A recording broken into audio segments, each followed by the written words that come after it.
Silakan duduk saudara-saudara. Shalom, salam damai sejahtera dari Tuhan kita Yesus Kristus.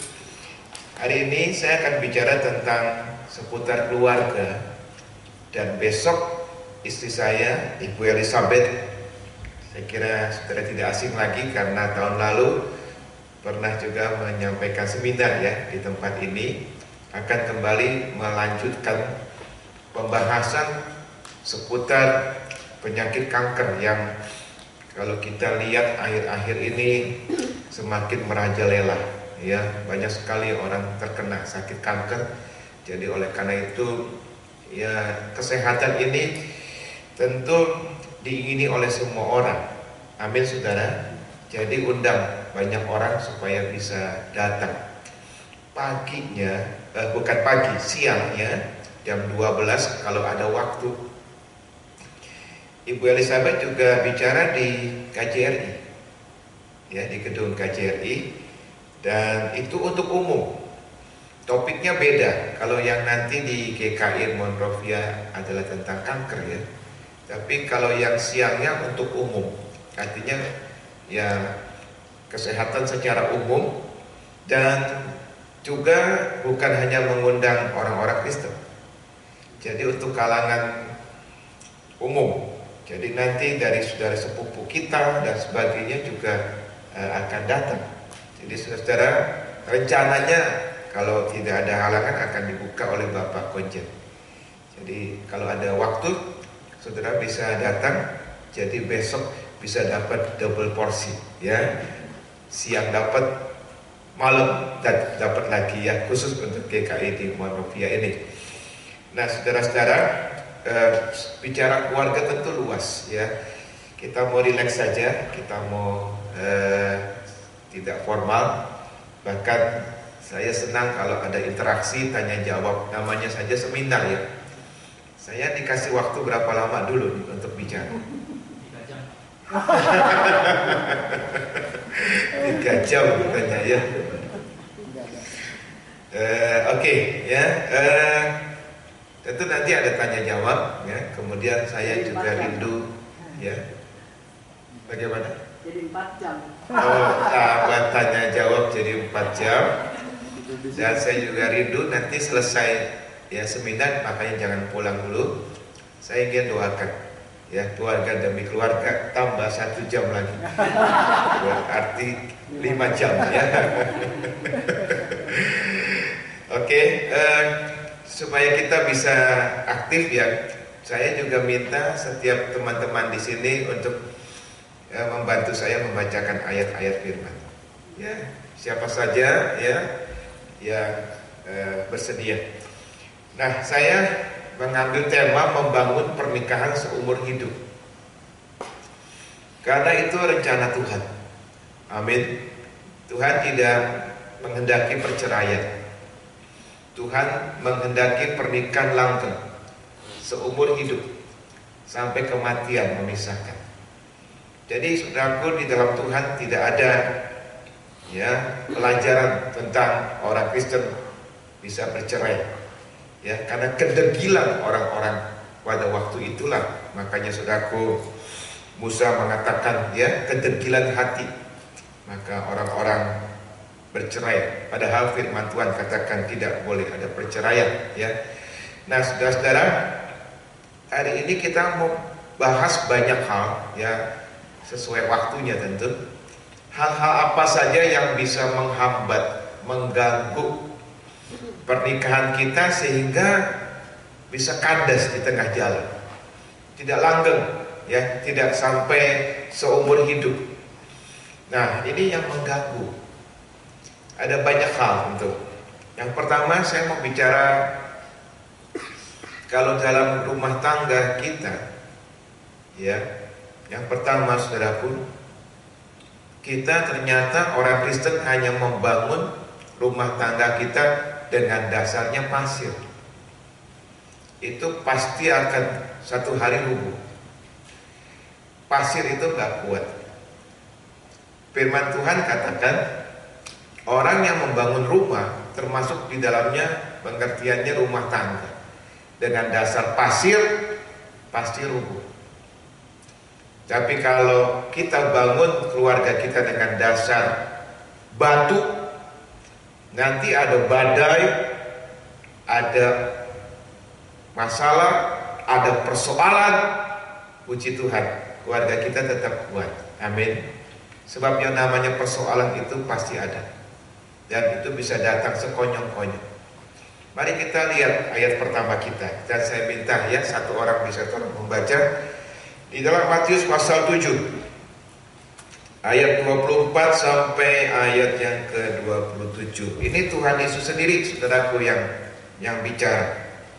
Matius 7 ayat 24 sampai 27. Ya, silakan. Dua macam dasar. Setiap orang yang mendengar perkataanku ini dan melakukannya, ia sama dengan orang yang bijaksana, yang mendirikan rumahnya di atas batu. Kemudian turunlah hujan dan datanglah banjir, lalu angin melanda rumah itu. Tetapi rumah itu tidak rubuh, sebab didirikan di atas batu. Tetapi setiap orang yang mendengar perkataanku ini dan tidak melakukannya, ia sama dengan orang yang bodoh, yang mendirikan rumahnya di atas pasir. Kemudian turunlah hujan dan datanglah banjir, lalu angin melanda rumah itu, sehingga rubuhlah rumah itu dan hebatlah kerusakannya. Ya, terima kasih Pak. Tuhan mengatakan ada dua macam dasar yang kita bangun. Pertama, kita bangun di atas pasir, dan kedua, kita bangun di atas batu. Apa itu di atas pasir? Kalau suami istri, firman Tuhan tahu sih, tapi cuma sampai batas tahu. Ini saudaraku, saya mau katakan penyakit banyak orang Kristen. Tahu firman, banyak tahu firman, tapi gak pernah mentaati, gak pernah melakukan. Di luar konteks keluarga, orang-orang seperti ini bisa jadi batu sandungan, karena tahu firman tapi tidak melakukan. Dalam konteks keluarga, keluarga tidak akan kuat. Nah, dikatakan dalam firman Tuhan di sini, kalau kita keluarga-keluarga hanya sekedar tahu firman, tapi tidak pernah mentaatinya, tidak pernah menjalankannya, tidak ada komitmen untuk melakukan, maka kita membangun rumah tangga kita lemah dasar, itu pasir. Dan Tuhan sendiri berkata, kita ini orang bodoh, kata Tuhan. Bukan saya yang ngomong, tapi Tuhan yang ngomong. Kita bodoh, mendirikan rumah di atas pasir.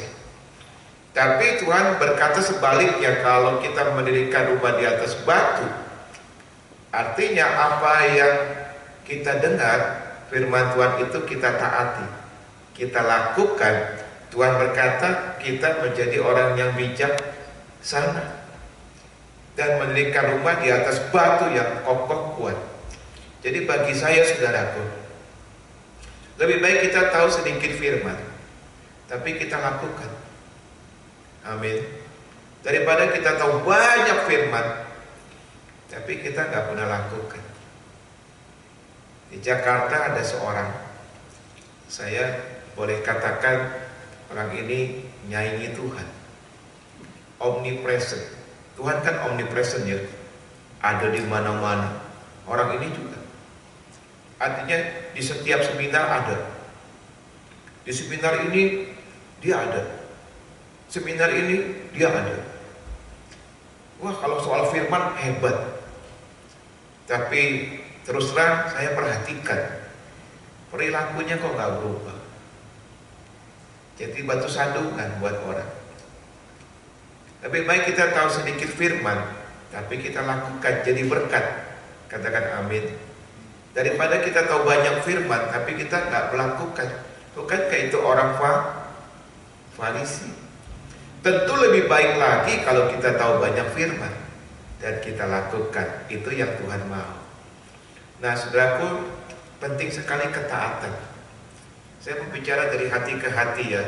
Rumah tangga yang dibangun di atas ketaatan pasti kuat.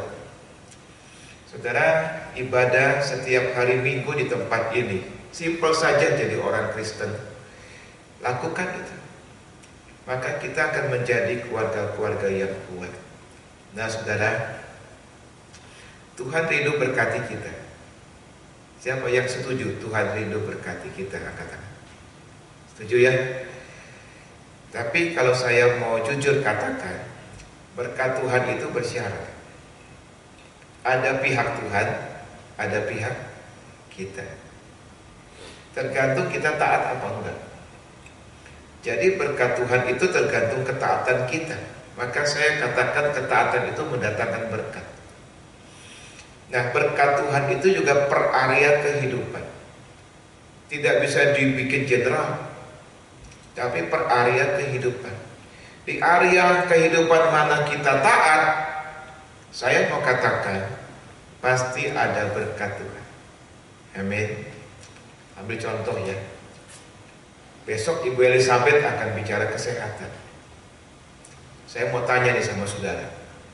Kalau misalkan saudara dan saya pagi menunya coklat dan es krim, siang makan coklat dan es krim, malam masih makan coklat dan es krim, tengah malam lapar lagi, masuknya coklat dan es krim, kira-kira jadi apa kita? Jadi es krim. Ya, ya, jadi pabrik gula kita ya. Ya, saudara kan nggak berkata begini kan? Kan saya sudah doakan Pak Gunadi. Setiap makan saya berdoa. Dalam nama Yesus dikuduskan. Makanya berdoa. Kan doa kan ya. Apa dengan itu sudah cukup? Apakah dengan itu misalkan kolesterol jadi anteng-anteng? Kan enggak juga kan? Artinya dalam hidup ini ada bagian Tuhan, ada bagian siapa? Bagian kita. Jadi kalau hidup kita acak-acakan, pola makan kita nggak teratur, sakit ya sakit juga.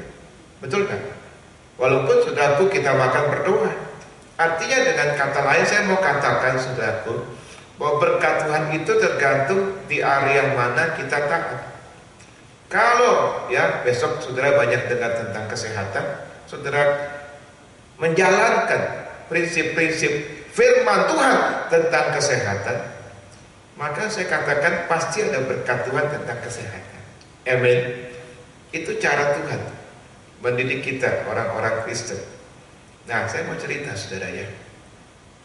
Saya paling senang mempelajari tokoh-tokoh Alkitab. Ya. Ada seorang tokoh Alkitab namanya Daud. Daud orang yang berkenan di hatinya Tuhan. Daud itu orang spesial saudara. Kenapa saya katakan spesial? Ada hal-hal tertentu yang orang lain gak dapat, kok dia dapat ya?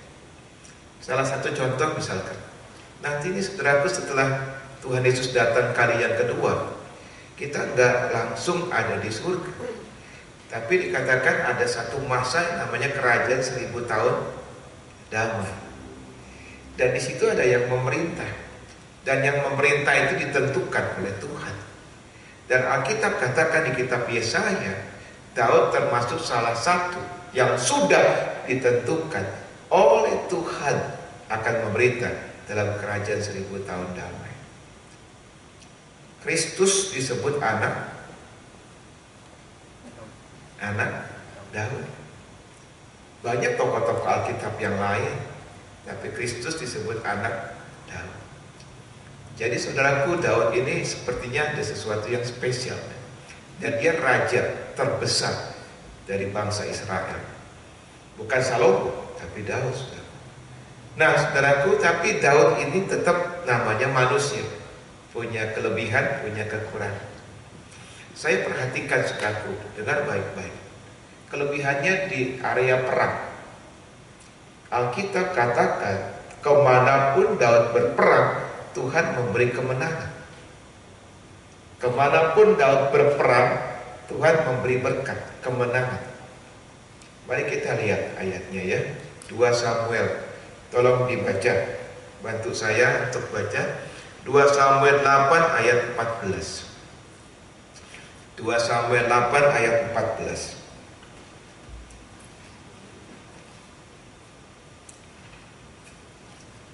Ya, 2 Samuel 8 ayat 14.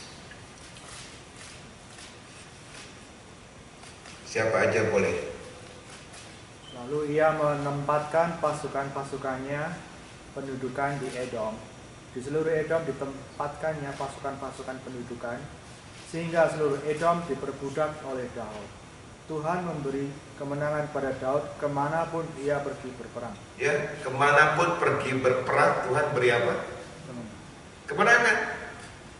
Hebat sekali dia. Tuhan kasih kemenangan kemanapun Daud pergi berperang.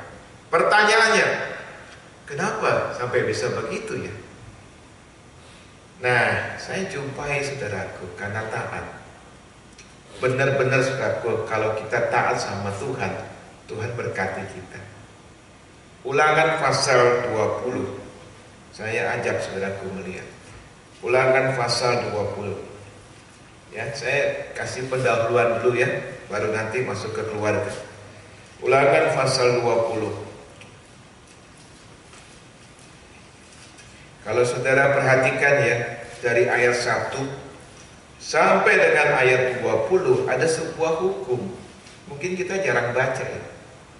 Ya, kadang-kadang kita lewatin. Tapi ada sebuah hukum, namanya hukum apa di situ? Hukum apa? Ibu Ingrid, hukum perang. Ya, hukum perang. Jadi saudaraku, ternyata Tuhan sudah menetapkan dulu ada hukum perang. Artinya ada aturan main tentang berperang. Dan ternyata Daud taat. Setiap ayat demi ayat ditaati oleh Daud. Makanya akhirnya hasilnya kemanapun Daud berperang dia menang. Sudah sampai sini nangkep. Jadi bukan karena dia hebat, tapi karena dia taat sama Tuhan. Maka berkat Tuhan datang. Tapi hukum di Alkitab banyak. Banyak sudah. Mari kita lihat hukum lain ya. Tolong dibaca Ulangan pasal 17. Ulangan pasal 17.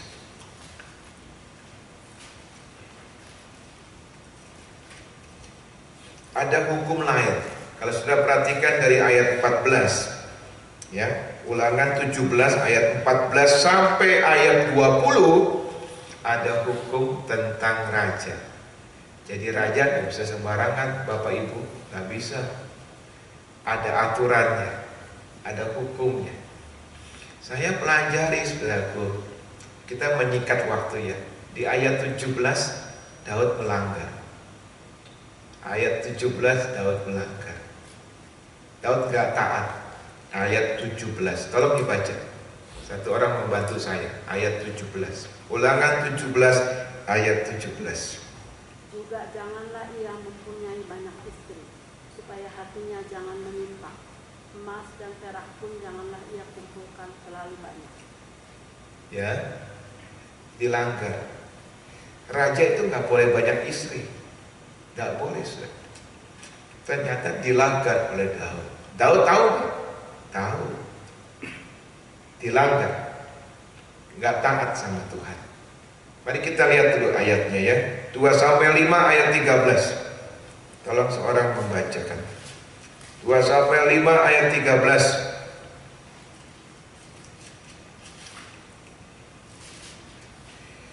Ya, silakan.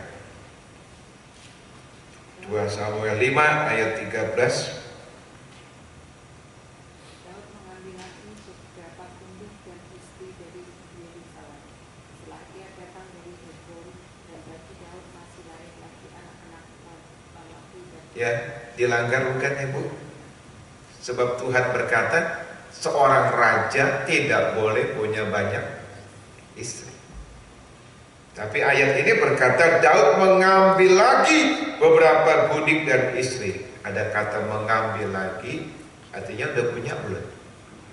Sudah, ngambil lagi. Jadi banyak istrinya, bundiknya, dilanggar. Nah nanti setelahku saya mau cerita tentang karakter kita bisa transfer. Makanya kita jadi orang tua harus menata hidup keluarga kita baik-baik. Sebab apa yang ada pada kita ini turun ke anak cucu kita. Kalau yang baik turun, puji Tuhan. Amin. Saya kira kita semua orang tua di sini kepengen yang baik turunnya.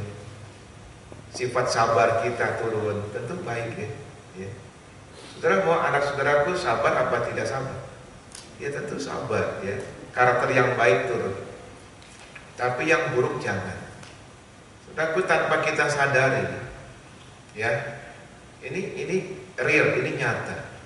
Bahwa karakter kita, sifat kita, kebiasaan kita sebagai orang tua itu turun kepada anak cucu kita. Saya ambil contoh ya, Abraham pernah bohong bahwa katanya Sarah itu bukan istrinya. Pernah baca ayat itu ya? Ishak melakukan hal yang sama. Sama juga dengan Daud sama Salomo. Daud punya banyak istri, dia punya kebiasaan buruk itu. Ya, istrinya banyak. Nurut nggak ke anaknya? Nurut. Salomo juga punya lebih banyak lagi istri sama gundiknya. Berapa saudara-saudara? Ceceng saudara ya. 1000. Saudara lihat ya, turunnya gitu ya. Nah, ntar kita bahas itu ya. Itu penting. Makanya saudaraku, hidup bukan hanya sekedar cari uang. Saya cari uang saya banyak, saya kasih ke anak saya supaya anak saya senang, bukan itu.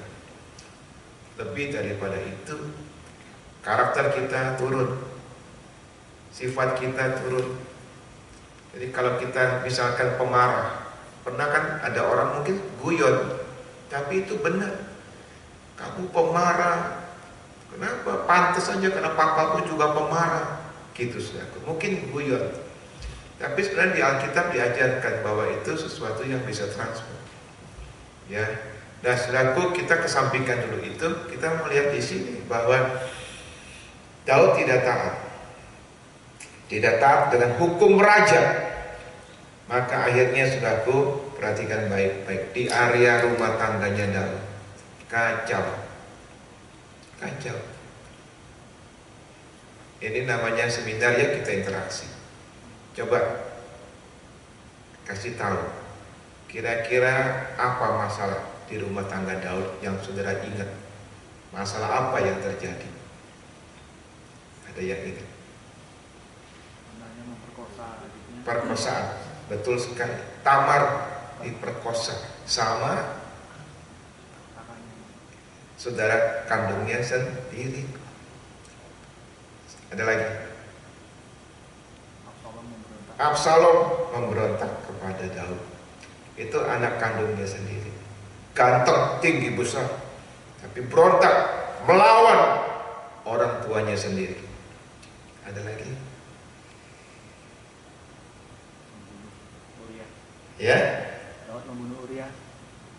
Membunuh, ya, betul. Sebelum membunuh dia berzina. Udah punya banyak istri, gundiknya banyak, masih nggak puas ngintipin orang mandi lagi saudaraku ya. Itu yang salah siapa tuh? Yang mandi apa yang ngintip saudaraku?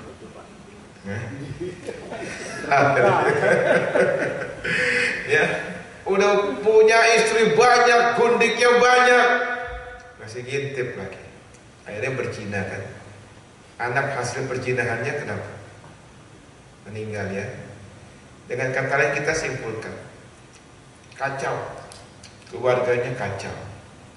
Memang akhirnya ada pemulihan, ya karena Tuhan baik. Tapi di satu periode kehidupannya keluarganya kacau. Kenapa saudaraku kacau? Karena di area ini nggak taat. Tapi di area perang menang terus. Kenapa? Taat. Jadi kalau saudara dan saya, kita punya keluarga mau diberkati Tuhan, sebenarnya simple. Firman Tuhan yang kita tahu, taati saja, jalani, maka berkat Tuhan akan turun. Amin saudara. Karena ketaatan itulah yang mendatangkan berkat. Makanya saudaraku, firman Tuhan tidak hanya sekedar didengar, firman Tuhan harus dilakukan. Saya punya teman, saya bersyukur saudaraku, hari-hari ini teman saya ini Tuhan berkati. Tapi dia pernah cerita bahwa ada satu masa memang berat sekali. Dia sukses sebagai pengusaha. orang-orang dengan bisnis yang sama ya.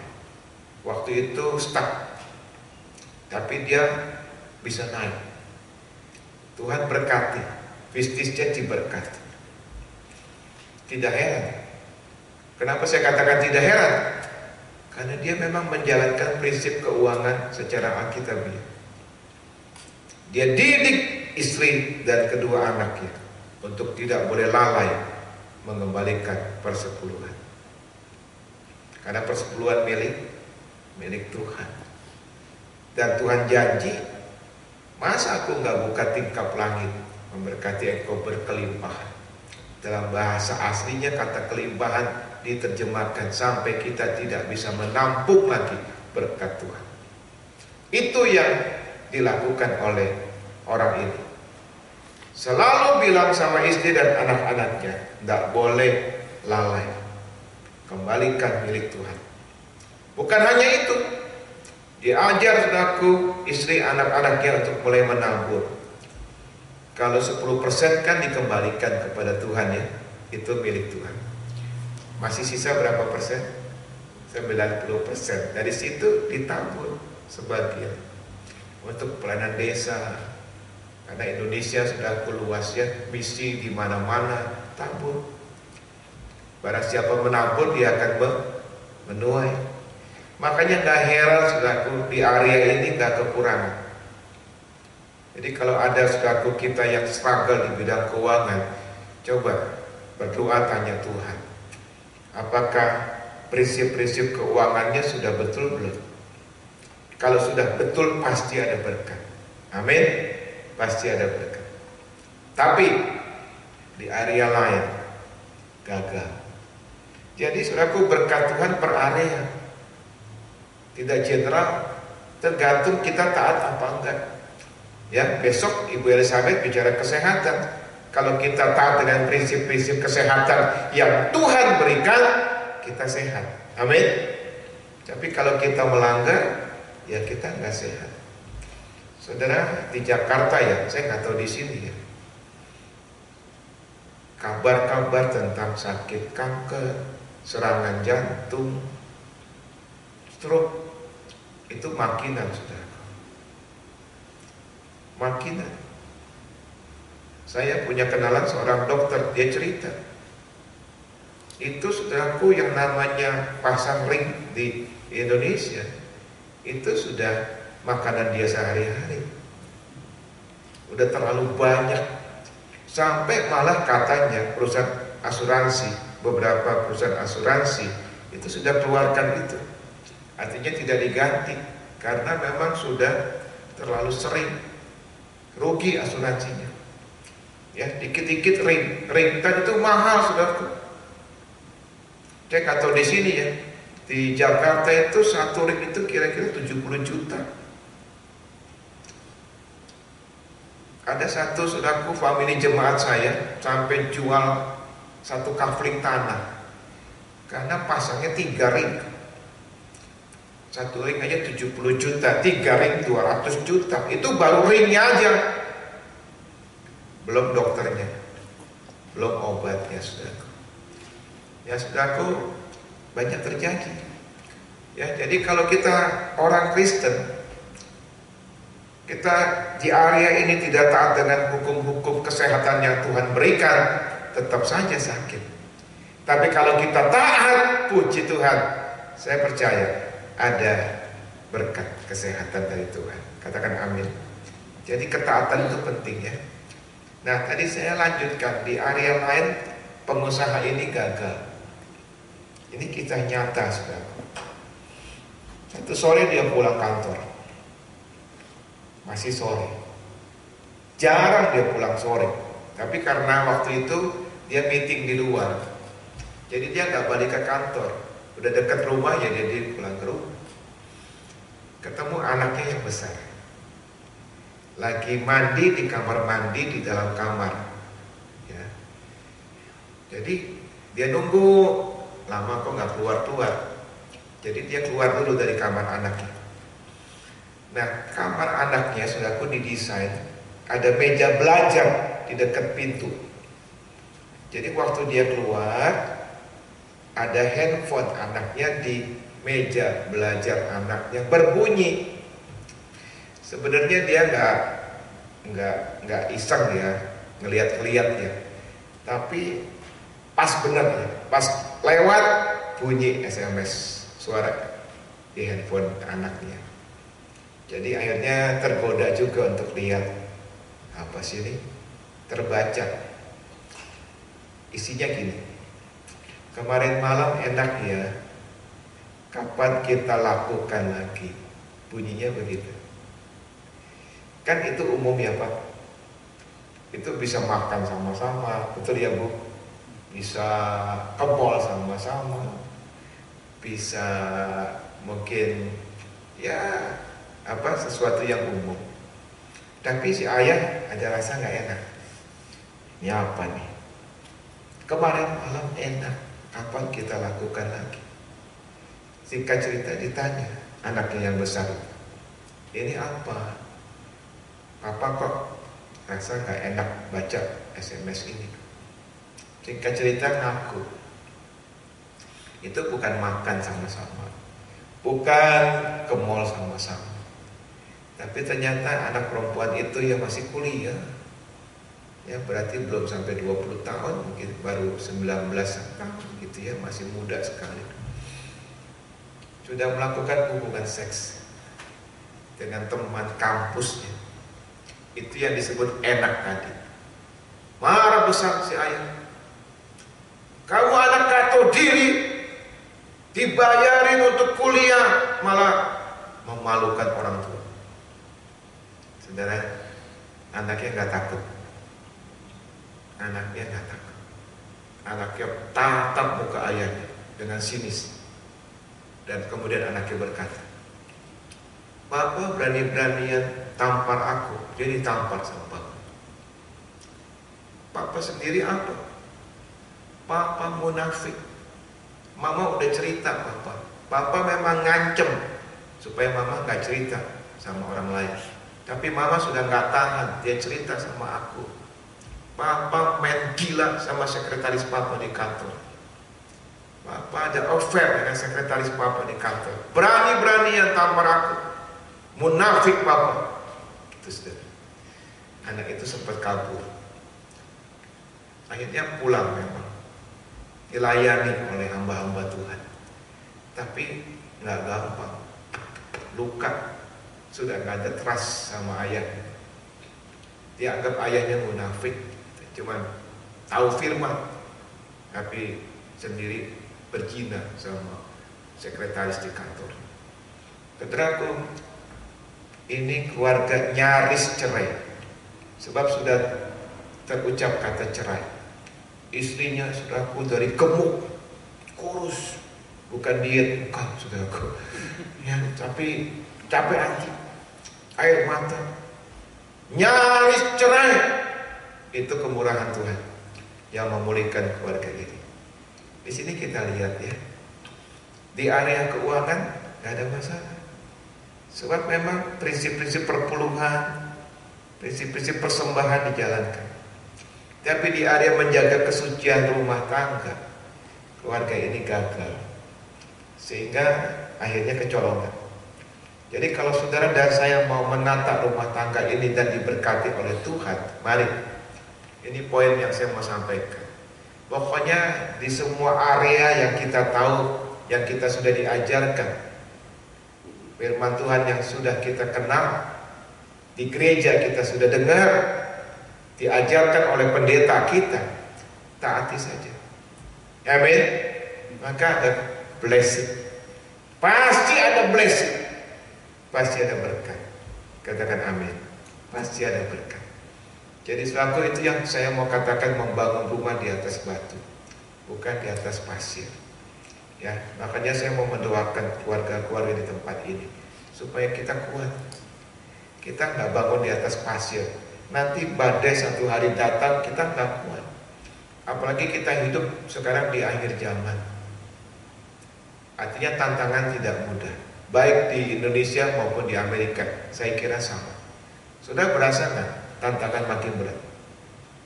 Berasa ya? ya, dalam segala aspek. Ya, saya sebagai gembala, saudaraku, ya banyak sekali melihat ya jemaat-jemaat Tuhan struggle, bukan hanya di bidang keuangan, banyak aspek. Ya, termasuk juga saudaraku perceraian di Indonesia pun meningkat. Ya, oleh karena itu saudaraku kita harus taat. Ya, nah saya tadi bicara transfer karakter. Saya mau cerita tentang transfer karakter. Saudaraku, Abraham punya anak.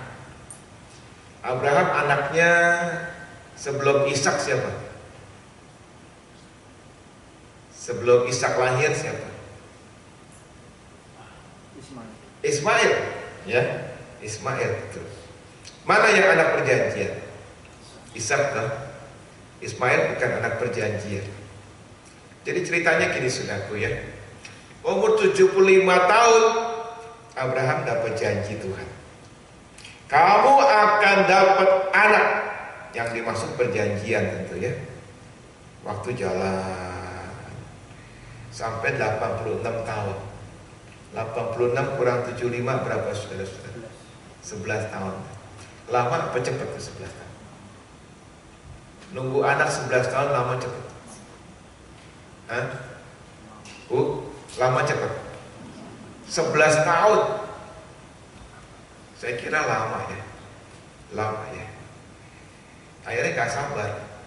Sarah gak sabar. Sarah bilang sama Abraham, waktu itu Abraham namanya, udah kamu hubungan saja sama Hagar. Lahir anak kan, namanya Ismail. Saya mau tanya, Ismail itu anak Abraham bukan? Iya. Jadi saudaraku, saya pelajari di Alkitab, ternyata Abraham sayang banget sama Ismail. Yang maklum Ishaknya belum ada. Yang di depan mata dong yang disayang, betul kan? Ya logika saja. Ishak masih nggak tahu di mana, masih berupa janji. Tapi Ismail sudah di depan mata. Tiap hari ketemu Ismail, ya jelas sayang. Mari kita lihat, tolong dibaca ayatnya. Menarik saudaraku mempelajari ini ya. Coba baca, tolong membantu saya Kejadian 17 ayat 17 sampai ke 19. Kejadian 17 ayat 17 sampai 19. Iya. Silakan.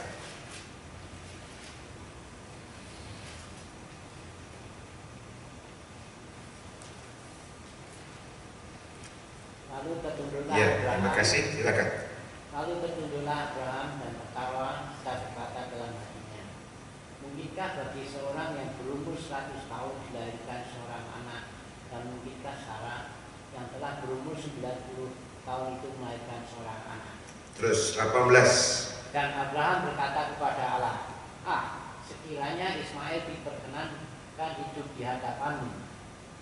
Tetapi Allah berfirman, tidak, melainkan istrimu Sarahlah yang akan melahirkan anak laki-laki bagimu, dan kau akan menamai dia Ishak. Dan aku akan mengadakan perjanjianku dengan dia menjadi perjanjian yang kekal untuk keturunannya. Oke, sudah perhatikan. Waktu jalan terus ya Pak. Jadi Bapak baca usia Abraham berapa? 86. Enggak, yang Bapak baca. Oh, 90. Yang tadi dibaca berapa? Abraham sudah berumur berapa di situ? Berapa? 100. Sudah 100. Ya. Waktu kejadian ini Tuhan berfirman Abraham umurnya sudah 100. Sedangkan tadi Ismail lahir, Abraham umurnya 86. Jadi waktu peristiwa ini Ismail sudah umur berapa? 14 tuh saudaraku. Tiap hari ketemu Ismail 14 tahun. Tapi Tuhan memang kalau pegang janji ya, dia gak pernah gagal ditepati, selalu ditepati. Maka Tuhan mengingatkan lagi, bukan Ismail Abraham, tapi Ishak. Tapi perhatikan saudaraku, Di samping Abraham sudah mulai ragu, dia bilang, aku ini sudah 100, istriku sudah 90 tahun. Istilahnya sudah menopause. Mana mungkin punya Ishak? Kira-kira gitu.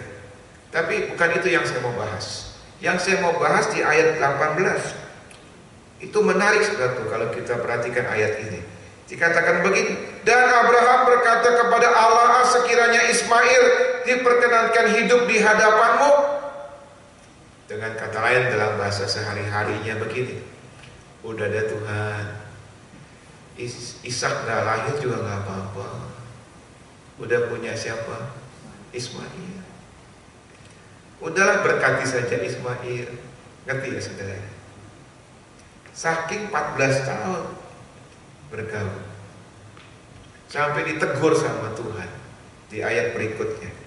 Tetapi Allah berfirman, tidak, melainkan istrimu Sarah lah yang melahirkan anak laki-laki bagimu, dan engkau akan menamai dia Ishak. Dikasih tahu sama Tuhan, bukan Ismail. Anak perjanjian itu Ishak. Di sini kita lihat saudaraku, saya kira ini masuk akal. 14 tahun loh, timbul rasa kasih sayang antara Abraham dengan Ismail. Nah, lanjutin ya. Saya harap saudara ikuti ceritanya, sebab kalau nggak ngikut nanti nggak nangkep. Lanjutin ya. Umur 100 tahun, puji Tuhan, Ishak lahir. Ishak lahir. Jadi beda usia Ishak sama Abraham. Abraham lagi. Ishak sama Ismail 14 tahun ya. 14 tahun. Itu beda ya, 14 tahun. Kakak adik bedanya 14 tahun. Nah, saudara-saudara, waktu Ishak lahir, tebak yang paling kenapa? Kedinginan ya? Kedinginan saudara. Ini sudah dikecilin. Mati ya? Ya. Semoga jadi gak kepanasan ya. Bapak kepanasan? Hah? Bapak kepanasan? Enggak. Ntar kalau kepanasan saya teriak. Sampai di mana saya lupa deh jadinya. 14 tahun. 14 tahun. 14 tahun. Waktu Ishak lahir, tebak yang paling sayang siapa? Siapa Bu? Sarah, jelas. Tapi ternyata Ismail ya, yang sudah lengket nempel sama Abraham, itu persoalan. Ternyata Abraham tetap sayang sama Ismail. Saya ambil contoh, ada banyak ayat, tapi satu ayat saja ya. Coba bacakan ya, sebab kalau tidak ada ayatnya tentu nanti kita pikir dari mana pengajaran ini ya. Coba lihat Kejadian pasal 21. Tolong dibaca ayat 8 sampai 11. Kejadian 21 ayat 8 sampai 11. Ya, silakan yang lain. Siapa saja boleh. Bertambah besarlah anak itu dan ia disapi.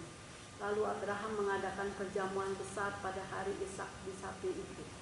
Pada waktu itu Sarah melihat bahwa anak yang dilahirkan Hagar, perempuan Mesir itu bagi Abraham, sedang main dengan Ishak, anaknya sendiri. Berkatalah Sarah kepada Abraham, usirlah hamba perempuan itu beserta anaknya, sebab anak hamba ini tidak akan menjadi ahli waris bersama-sama dengan anakku Ishak. Hal ini sangat menyebalkan Abraham oleh karena anaknya itu. Ya, 14 tahun. Anak sih nggak persoalan saudaraku, namanya anak main biasa ya, anak kecil. Tapi Sarah akhirnya nggak tahan, dia teriak, usir. Yang diusir maksudnya Hagar dan Ismail. Bagi Abraham kalau yang diusir cuma Hagar, nggak persoalan. Tapi begitu ada kata Ismail diusir, ayat ke-11 dikatakan, hal itu sangat menyebalkan Abraham oleh karena anak, bukan karena istri, oleh karena anaknya itu. Nanti lihat bahasa aslinya atau dalam bahasa Inggris lebih tepat diterjemahkan bukan menyebalkan, menyakitkan. Jadi Abraham sakit. Kenapa sakit? Ketika disebut Ismail diusir, kenapa sakit? Karena ketelanjuran saya. Sampai di sini ngerti saudara? Jadi saudaraku nggak kelihatan ya. Kalau di permukaan kita baca nggak kelihatan. Tapi sebenarnya ada persoalan.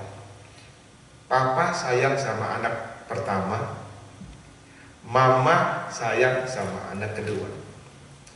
Jadi di keluarga ini ada persoalan, yaitu pilih kasih. Abraham sayang sama Ismail, Sarah sayang sama Ishak. Saudara berkata, Pak Gunadi, kan Abraham sayang banget sampai Ishak waktu dikorbankan di Bukit Moria. Itu di Kejadian 22 setelah Ismail diusir. Jadi no choice, tidak ada lagi pilihan buat Abraham.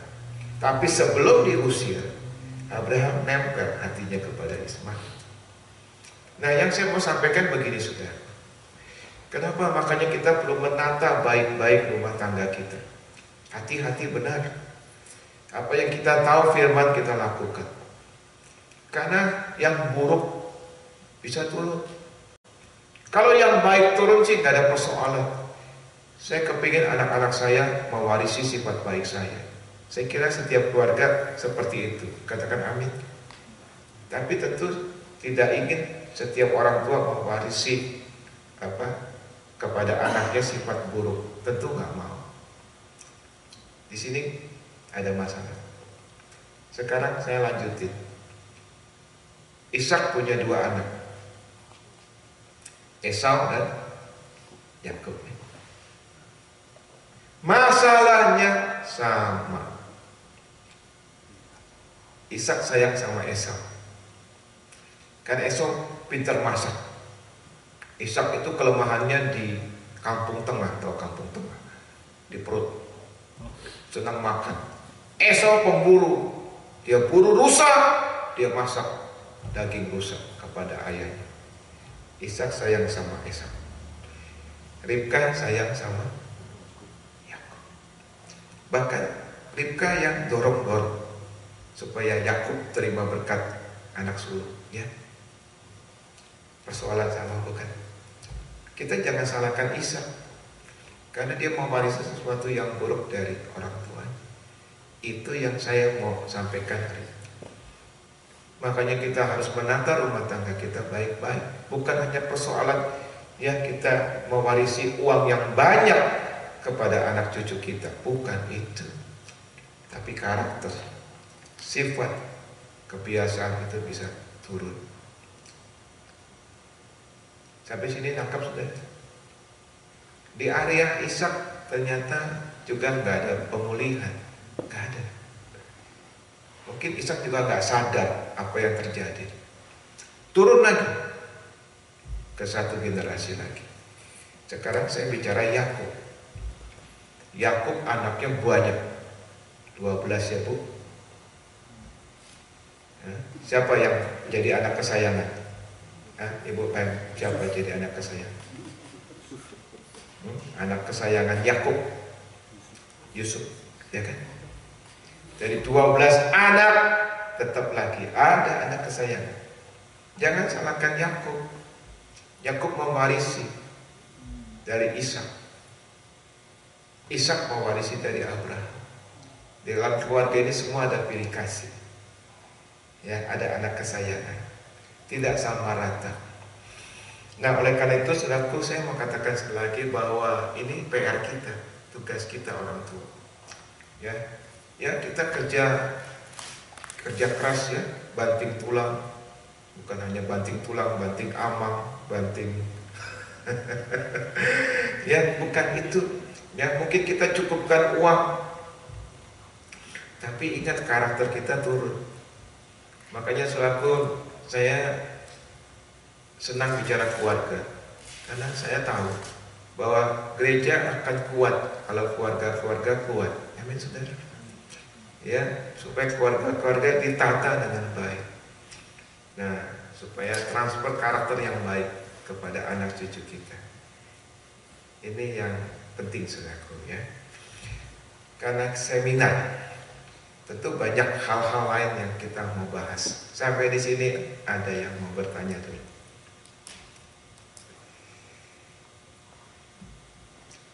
Iya Pak. Jadi transfer karakter itu kalau pacaran jelek itu apa nggak bisa didoakan supaya nggak transfer? Itu yang kita mau lakukan Pak. Ya, tentu pertama harus didoakan. Ya, didoakan. Tapi tidak cukup hanya didoakan. Ada komitmen juga dari orang tua untuk merubah dirinya. Amin. Artinya misalkan kita ada kelemahan di sektor emosi, kita jadi orang pemarah, ya kita harus belajar untuk bisa makin hari makin meredam sifat itu. Amin. Didoakan tentu penting, tapi juga ada komitmen dari kita untuk kita mau berubah, ya, supaya saudaraku sifat yang tadinya buruk itu ya Tuhan ubah menjadi baik. Puji Tuhan, nanti turun kepada anak kita, ya. Oke, ada lagi. Itu yang kita mau lakukan malam ini. Saya mau doakan saudara-saudara ya. Ada lagi.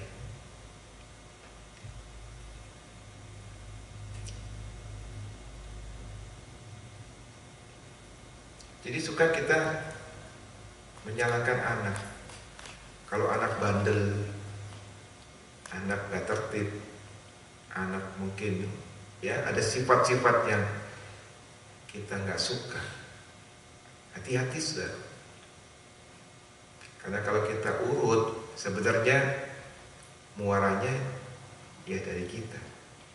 Kita dulu yang harus beres. Ya, Bu Ingrid silakan. Tapi bagaimana ya kalau kita nggak menyadari bahwa kita punya karakter yang sebetulnya secara kita nggak sadar kita menunjukkan hal yang negatif ke anak.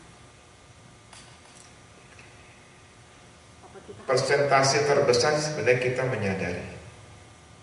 Pasti kita menyadari kita punya kelemahan. Ada memang persentase kecil kita tidak sadar. Nah itu perlu memang diberitahu oleh orang lain. Kadang-kadang ada kelemahan kita yang kita nggak sadari, tapi orang lain bisa beritahukan kepada kita. Misalkan pendeta kita dan sebagainya ya.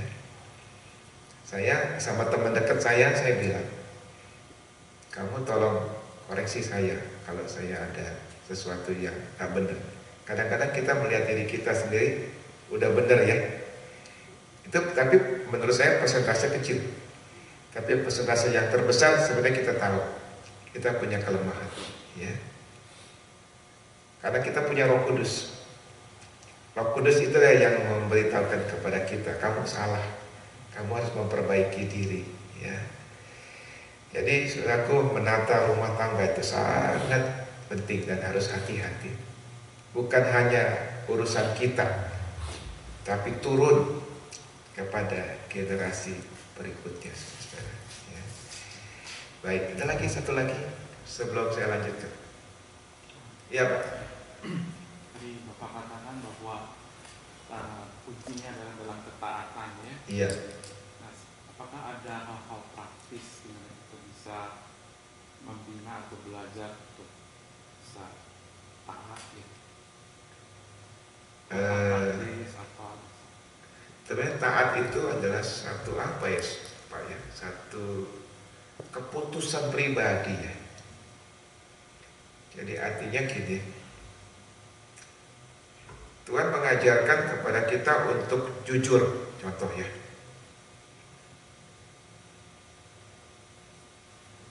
Kita bisa memutuskan pribadi kita. Kita akan menjalankan firman Tuhan itu atau kita tidak. Nggak gampang memang. Sebab manusia cenderung untuk lebih mudah berbuat yang tidak baik.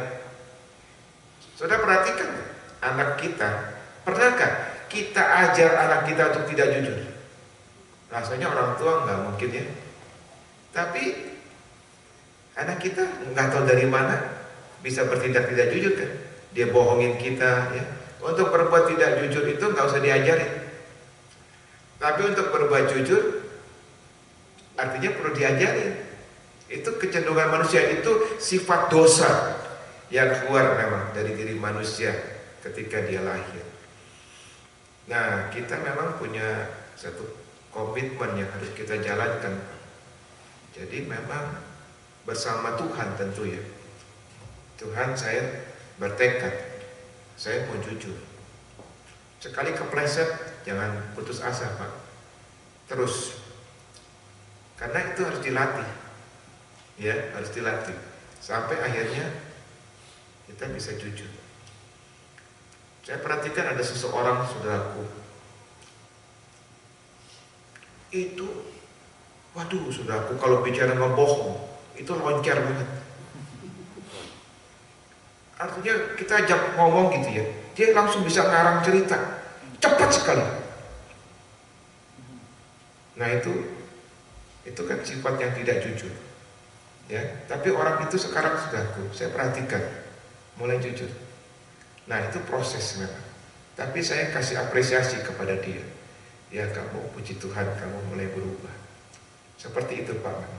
Ya, ada proses ya yang harus kita lakukan, gak instan. Tapi yang penting ada apa ya Pak?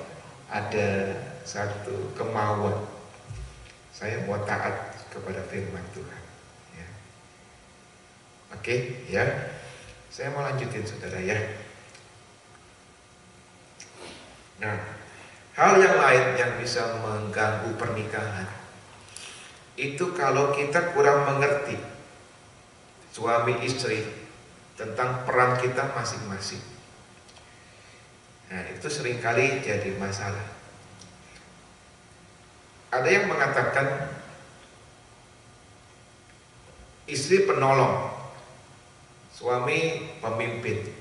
Nah, konotasinya jadi seolah-olah suami nomor 1, istri nomor 2. Keliru sih. Roh Kudus penolong. Roh Kudus disebut penolong di Alkitab.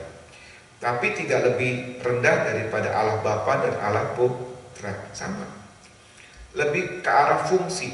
Bukan soal yang mana lebih tinggi, mana lebih rendah. Nah saudaraku, makanya kita perlu mengerti benar fungsi ayah apa, fungsi ibu apa. Peran ayah apa, peran ibu apa. Peran suami apa, peran istri apa. Nah Alkitab itu luar biasa. Ini buku tentang keluarga, ini textbook keluarga.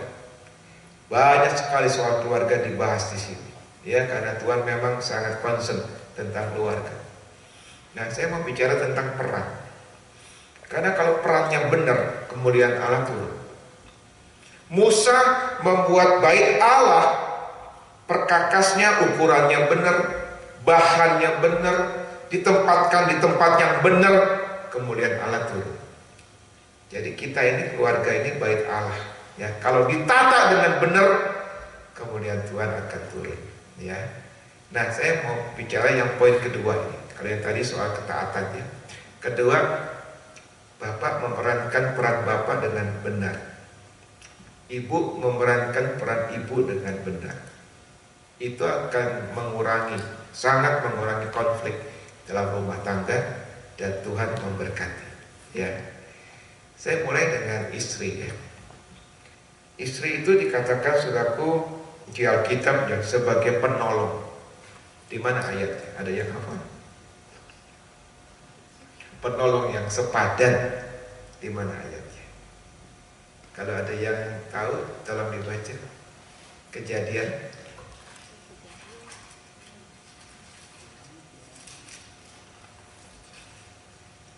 Kejadian berapa? Ada? Pasal 2 ya. Tolong dibaca ayat 18. Ya, Kejadian 2 ayat 18.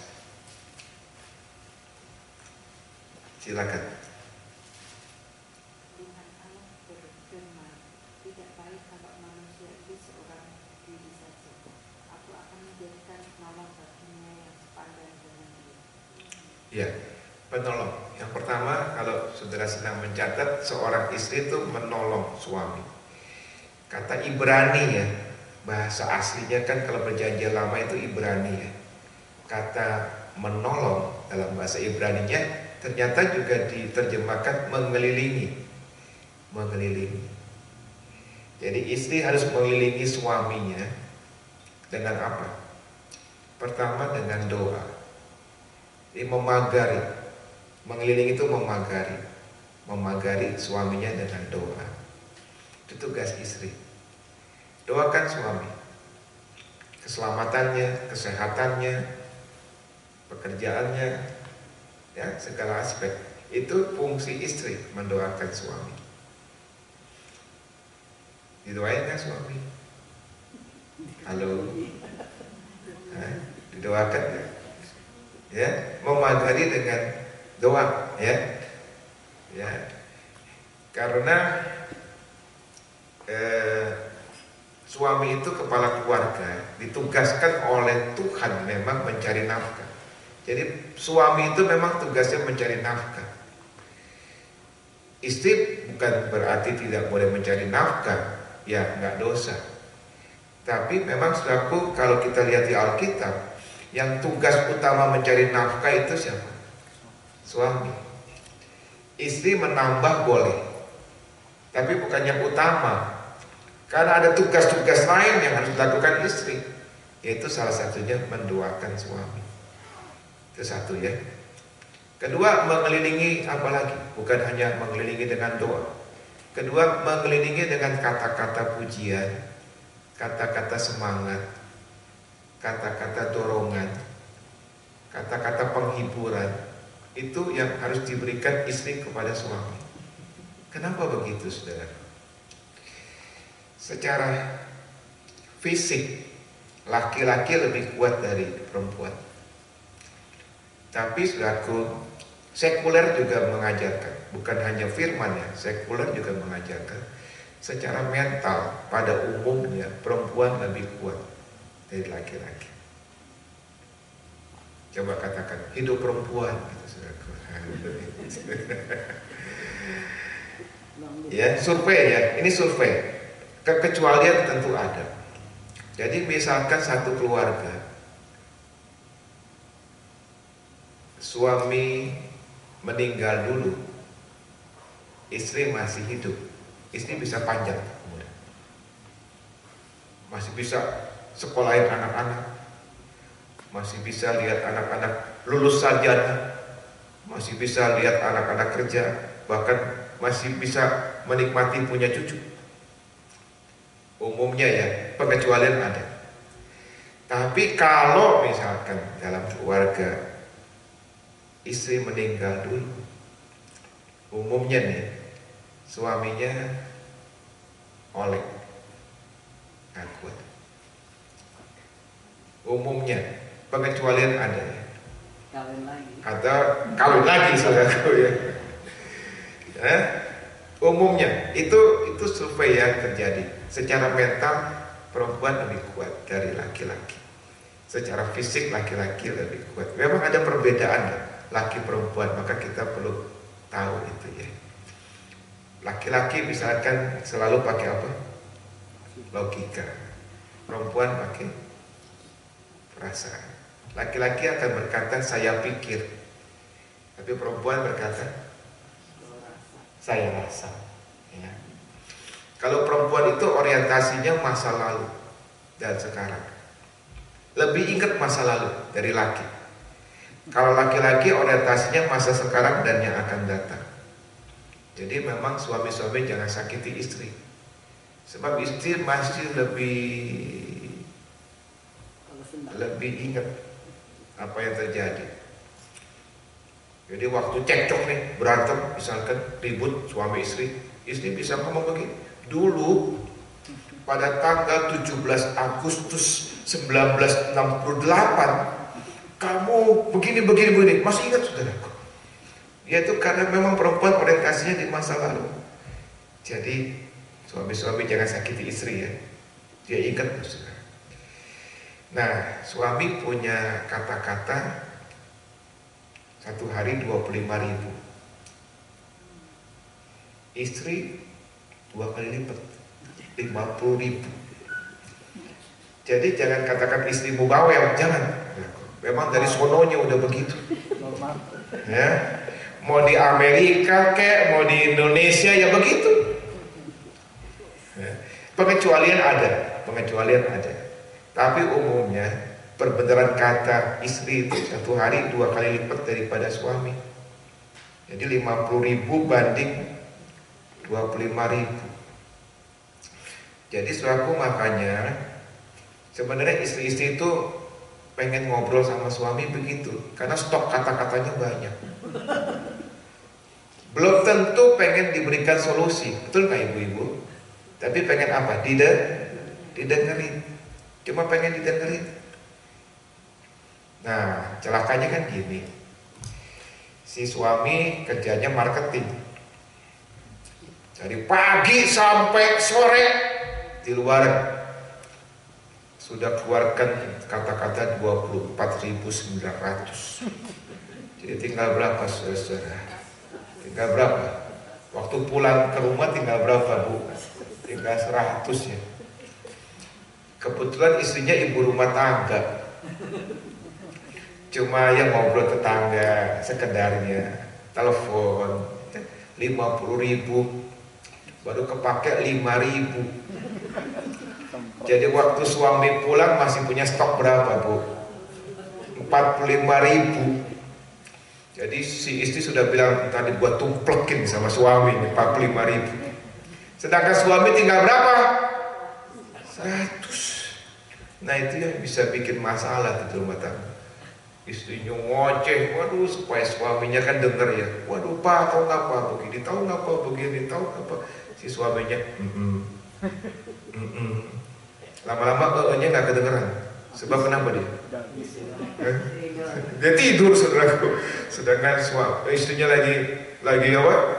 Lagi keluarin stok 45.000. Jadi kita belum mengerti ada beda suami dengan istri. Makanya belum ngerti. Kalau enggak nanti kita akan selalu cekcok.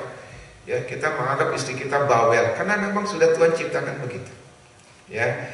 Nah, saya mau lanjutin saudaraku. Kelilingi dengan kata-kata penghiburan, makanya dengan kata-kata dorongan karena suami butuh itu. Saya akui saya butuh dari Ibu Elizabeth itu. Kami berdua mengembalakan jemaat. Banyak masalah tentu di gereja. Jadi ketika saya mulai pusing dengan urusan kejemaatan, istri saya yang mendorong, memberikan kata-kata pujian. Itu penting. Ya. Saudara yang kerja mungkin suami capek ya di kantor ya. Hari itu sepanjang hari diomelin lagi sama bos. Tentu ngadunya ke siapa? Kan kalau pulang ke istri kan, ma aku diomelin bos sepanjang hari. Nah giliran istri mesti dukung. Jangan terbalik. Emang mah bego diomelin mulu sama bos. Itu mah bukan penolong, itu perongrong namanya. Ya, tapi kasih dorongan. Penting saudara, kasih dorongan. Sebab memang Tuhan tidak mendesain seorang perempuan untuk mengecam. Tuhan tidak mendesain seorang perempuan untuk mengkritik laki-laki. Ada ayat mengatakan bahwa seorang wanita bisa memenangkan suaminya bukan dengan kata-kata, tapi dengan perilakunya yang baik. Ya, jadi memang tidak didesain seorang perempuan itu untuk mengecam. Ya, ada ayatnya loh saudaraku. Mari kita lihat saudaraku. Tolong dibaca ayatnya. Amsal 21 ayat 9. Amsal 21 ayat 9. Tolong dibaca Amsal 21 ayat 9. Haleluya. Siapa yang belum baca siapa nih? Ibu belum baca gitu. Yang baca. Amsal 21 ayat 9. Ya, Bu. Baik tinggal pada sudut sotoh rumah daripada diam di serumah dengan perempuan yang suka bertanya. Jadi suami nggak betah. Suami nggak betah, ya. Ya. Orang-orang Israel tuh rumahnya kayak di Indo. Banyak yang kayak ruko gitu. Kalau ruko kan di atasnya masih bisa buat duduk-duduk kan ya, nggak ada gentengnya. Jadi kata si suami mendingan gua kepanasan, gua kehujanan di atas daripada turun ke bawah ketemu siapa? Istri yang ngajak apa? Ngajak berantem melulu, artinya ngoceh melulu gitu, yang mengkritik suami atau mengecam suami. Memang Tuhan tidak mengajarkan itu. Di sini nggak ada ya? Haleluya, nggak ada yang ngaku maksudnya gitu ya. Ya. Jadi pakai kata-kata untuk menghibur, bukan untuk mengecam. Ya, karena memang Tuhan tidak mengajarkan seperti itu. Karena suami perlu dihibur, suami perlu dikasih dorongan semangat oleh kita istri. Ya, tapi kalau dikecam, misalnya direndahkan atau dikritik, saudaraku, ya dia akan makin hancur, makin terpuruk, saudara. Nah, itu tugas daripada istri. Nah, sekarang yang kedua. Tadi penolong ya. Yang kedua, menundukkan diri kepada suami. Itu mutlak. Istri harus menundukkan diri kepada suami. Harus tunduk kepada suami. Bukan tanduk, tapi tunduk, ya. Harus tunduk. Waduh, yang ini gak enak ya. Nah, tapi Tuhan berkata memang harus tunduk kepada suami. Mari baca ayatnya. 1 Petrus 3 ayat 1. 1 Petrus 3 ayat 1. Sebab kalau kebenaran ini kita langgar, pasti akan ada masalah dalam rumah tangga kita. 1 Petrus 3 ayat 1, tolong dibaca. Siapa saja yang belum. Ibu di belakang belum. Ya, tolong dibaca.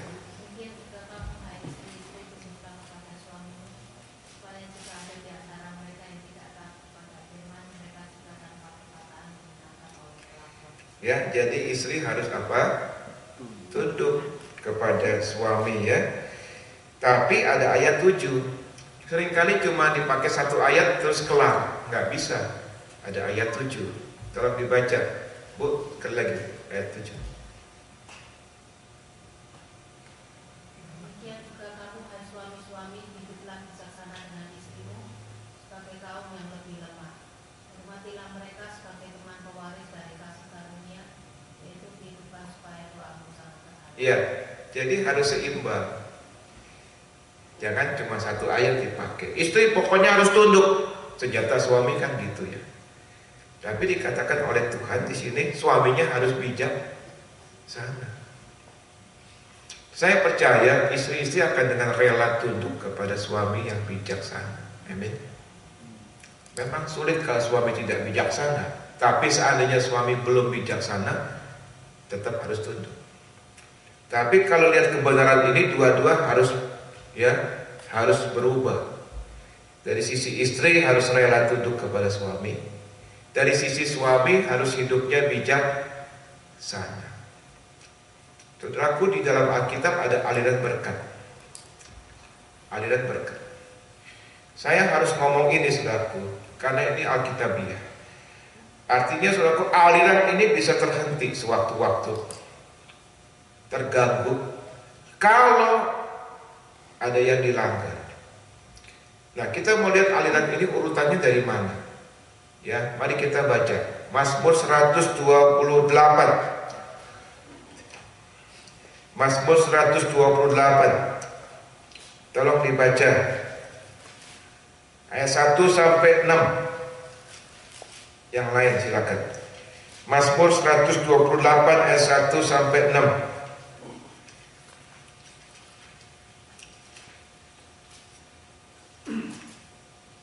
Berkat atas rumah tangga. Ya, berkat atas rumah tangga. Jadi kalau rumah tangga kita mau diberkati, ini syaratnya. Lanjutkan.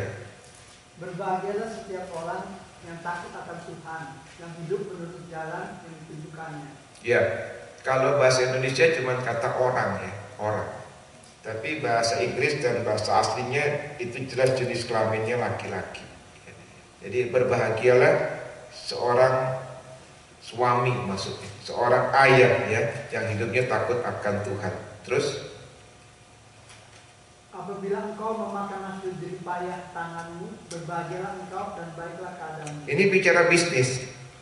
Jadi kalau seorang suami, kalau seorang ayah hidupnya benar, takut akan Tuhan, bisnisnya pasti diberkati oleh Tuhan. Itu ayat 2. Ayat 3. Istrimu akan menjadi seperti pohon anggur yang subur dalam. Baru turun ke istri.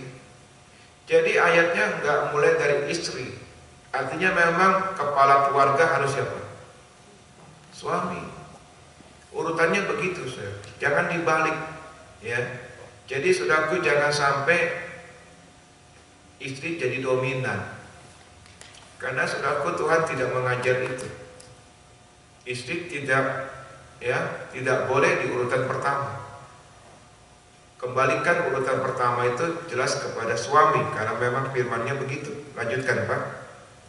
Anak-anakmu seperti tunas pohon zaitun. Nah, dari istri baru turun berkatnya kepada anak-anak seperti tunas pohon zaitun. Itu lambang kemuliaan.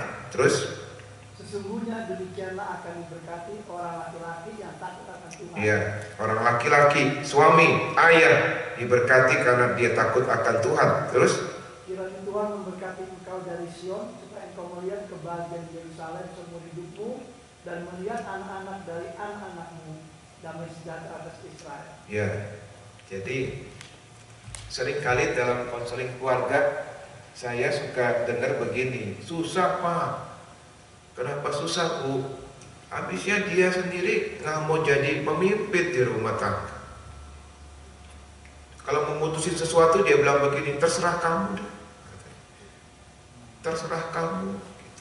Maksudnya ya diserahkan kepada istri. Jadi ada roh terserah. Terserah loh, terserah. Gitu. Ya gimana saya nggak putusin Pak? Habisnya ngomongnya terserah melulu. Nah, saya bilang istri harus memberi kesempatan kepada suami yang pasif kayak begitu untuk mengerti tugas dia sebagai suami mengambil keputusan. Dia yang ketok palu. Jadi istri harus balikin lagi kepada suami. Kamu kepala keluarga. Saya diajar untuk tunduk kepada kamu. Kamu yang harus memutuskan, bukan saya. Harus ditempatkan suami kita kepada tempat yang sesungguhnya, yaitu sebagai kepala keluarga. Nanti aliran berkat itu akan mengalir. Tanpa sadar, kadang-kadang istri bisa menjadi dominan.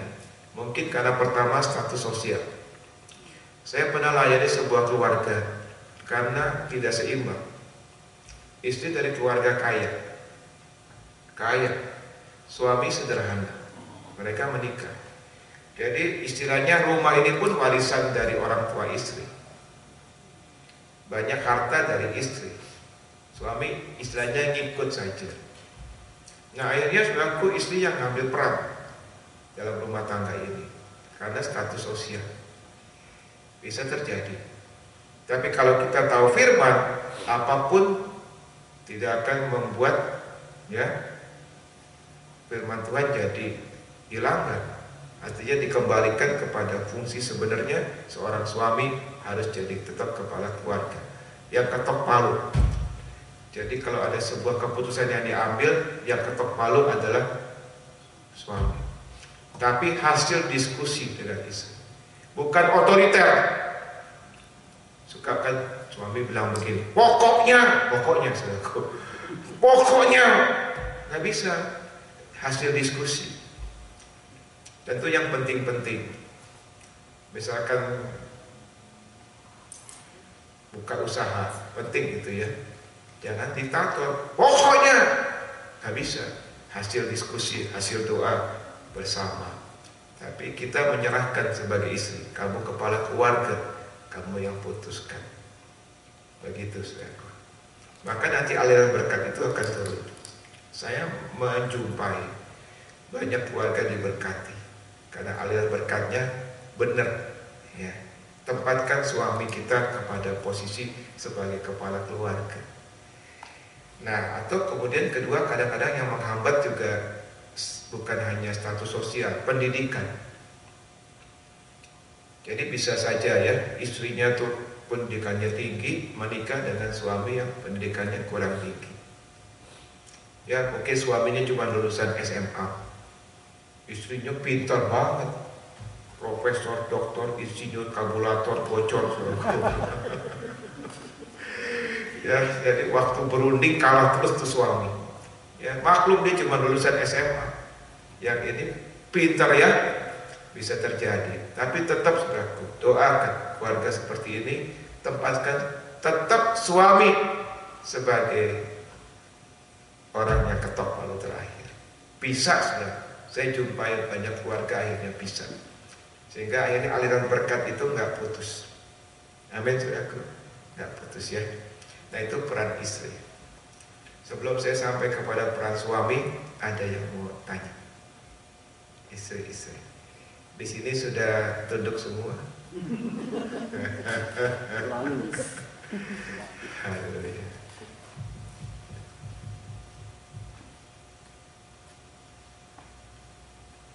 Ada yang mau tanya? Bu Ingrid. Kalau suaminya memang tipenya kayak gitu ya, maksudnya ya terserah istri lah, terserah itu. Apakah itu dosa di hadapan Tuhan kalau sebagai istri kita diamin aja? Ini bukan bicara dosa ya, tapi bicara perannya jadi nggak benar nih. Nanti aliran berkatnya nggak turun tuh. Jadi dorong. Memang ada tuh suami yang kayak gitu. Udah terserah you deh, gitu. Terserah kamu deh. Kita mengikut aja. Ya kalau itu terlalu dibiasakan, akhirnya nanti lama-lama aliran berkatnya bisa stop loh saudara. Karena tanpa sadar si suami mendudukkan istrinya sebagai kepala keluarga gitu. Habisnya keputusan semuanya istri, bukan suami. Ya. Jadi kalau ada yang kayak gitu justru istrinya harus dorong. Kamu putusin, bukan saya, gitu kira-kira. Nah tapi kalau diambil keputusan salah, istri harus bijaksana ya. Jangan disalahin. Tuh lu putusin salah, lu ngomong bego sih gitu kan setelah 2-3 kali begitu ya dia trauma. Ya kan saudara ya. Ya udahlah sambil urut dada dikit tapi aliran berkatnya nanti percayalah ya itu akan tersengalir dengan baik karena sesuai firman Tuhan. Ada lagi?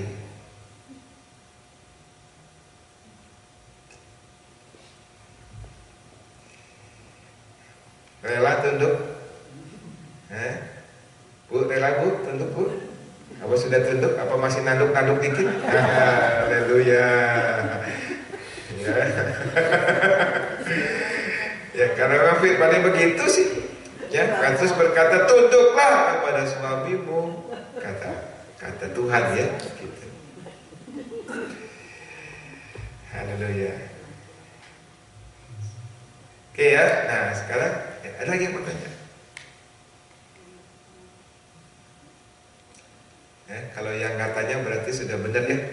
Ya puji Tuhan. Ya, haleluya. Nah sekarang suami. Suami itu penting saudara. Karena suami itu ternyata ditempatkan Tuhan di atas. Suami nggak beres, berkat Tuhan turunnya juga nggak beres. Ngerti saudara ya? Karena dia di atas. Jadi air ngalir lewat suami dulu, air berkat itu. Suaminya nggak beres, berhenti di suami nanti, nggak turun kepada istri dan anak-anak. Jadi kita ini suami-suami, ayah-ayah kita punya tugas mulia. Artinya harus benar-benar ya bertanggung jawab atas berkat yang akan turun kepada istri dan anak-anak. Nah maka tugas suami seperti Tuhan Yesus, dia adalah seorang imam, seorang nabi, dan seorang raja. 3. Imam itu artinya di perjanjian lama mewakili bangsa Israel masuk ke bait Allah berdoa, mendoakan bangsa Israel datang kepada Tuhan. Itu tugas suami. Artinya suami harus punya doa pribadi. harus punya. Entah di kantor, entah di tempat kerja, entah di mana pun. Ingat Ayub? Ayub pagi-pagi benar. Sebelum yang lain mungkin bangun, dia bangun duluan. Dia doa. Apa yang didoakan? Keluarganya. Saya harus punya doa pribadi. Saya di kantor gereja, saya doa. Apa yang saya doakan? Termasuk keluarga. Itu tugas imam, mendoakan. Tuhan dengar doa kita. Karena kita kepala. Ya. Yang kedua, nabi. Nabi itu artinya di perjanjian lama dapat firman Tuhan dari Tuhan disampaikan kepada bangsa Israel. Demikian bunyi firman Tuhan. Artinya sebagai seorang suami, saudara harus menjadi nabi di rumah, menyampaikan firman. Di mana kita menyampaikan firman? Di dalam mesbah doa keluarga. Kalau anak-anak masih kecil, masih nyampur sama kita, ya ajak anak-anak untuk mesbah keluarga. Ya kalau sudah menikah, ya kita berdua sebagai orang tua. Tapi seorang suami yang harus memimpin, harus ada firman di rumah. Anak saya dua-dua belum menikah. Jadi kami setiap hari malam kita kumpul. Saya nyampaikan firman, apa yang saya dapat. Misalkan di gereja saya dapat apa, saya sampaikan. Atau sekarang ini banyak sekali sarana. Kita bisa beli di toko buku renungan harian, betul ya? Sudah didesain memang, tanggal ini ada, tanggal besok ada ya. Atau gereja-gereja tertentu juga membuat sendiri renungan harian. Terserahlah, tapi yang penting ada firman yang disampaikan. Sebab kerajaan Allah bisa diundang. Dalam doa Bapa kami diajarkan, Bapa kami yang di surga, dikuduskan namamu. Terus apa? Datanglah kerajaan. Kerajaan Allah bisa diundang. Kerajaan Allah bukan makanan minuman, tapi kerajaan Allah bicara damai, sukacita, kebenaran. Bisa diundang lewat apa? Mesbah keluarga, di mana kita doa, kita baca firman, nanti kerajaan Allah turun. Rumah tangga juga akan bahagia. Amin. Saya punya beberapa cabang di Jakarta. Ada satu cabang Bapak Ibu orang-orangnya sederhana. Saudara tahu daerah Cengkareng ya. Cuma saya di situ tukang tambal ban, tukang ojek, tukang sayur. Ya rumahnya sederhana di gang. Saya besuk satu keluarga. Saya masuk ke rumah. Saya duduk di kursi yang sangat sederhana dari kayu, sudah mulai rusak. Tapi saya kok nggak bisa dibohongin, saudara. Saya memang ada satu kepekaan ya, bisa merasakan satu rumah gitu ya, ada sesuatu atau tidak. Saya kok merasa peace, merasa damai bener di rumah ini. Saya ketemu sama ibunya, bapaknya lagi kerja. Ternyata karena ibunya pendoa, ibunya senang sekali berdoa. Ya, kalau dia ada waktu senggang dia doa. Lalu dia suka putar lagu-lagu pujian. Makanya kerajaan Allah diundang di rumah itu. Walaupun sederhana rumahnya, tapi puji Tuhan, ada suasana surga. Saya ada cabang lagi satu di daerah Kedoya. Rumahnya mewah-mewah di situ ya. Saya datang ke satu rumah tangga, wah rumahnya bagus sekali. Saya duduk di kursi di sofa yang empuk, tapi saya nggak bisa dibohongi perasaan saya, nggak ada damai. Betul, ketika suami istri keluar, ternyata saya baru tahu kenapa saya diundang ke rumah itu. Mereka mau cerai. Tentu saya larang. Ya. Ribut terus di rumah, walaupun rumahnya mewah, nggak ada damai. Apa yang membuat kita bisa merasa damai? Kalau kerajaan Allah diundang.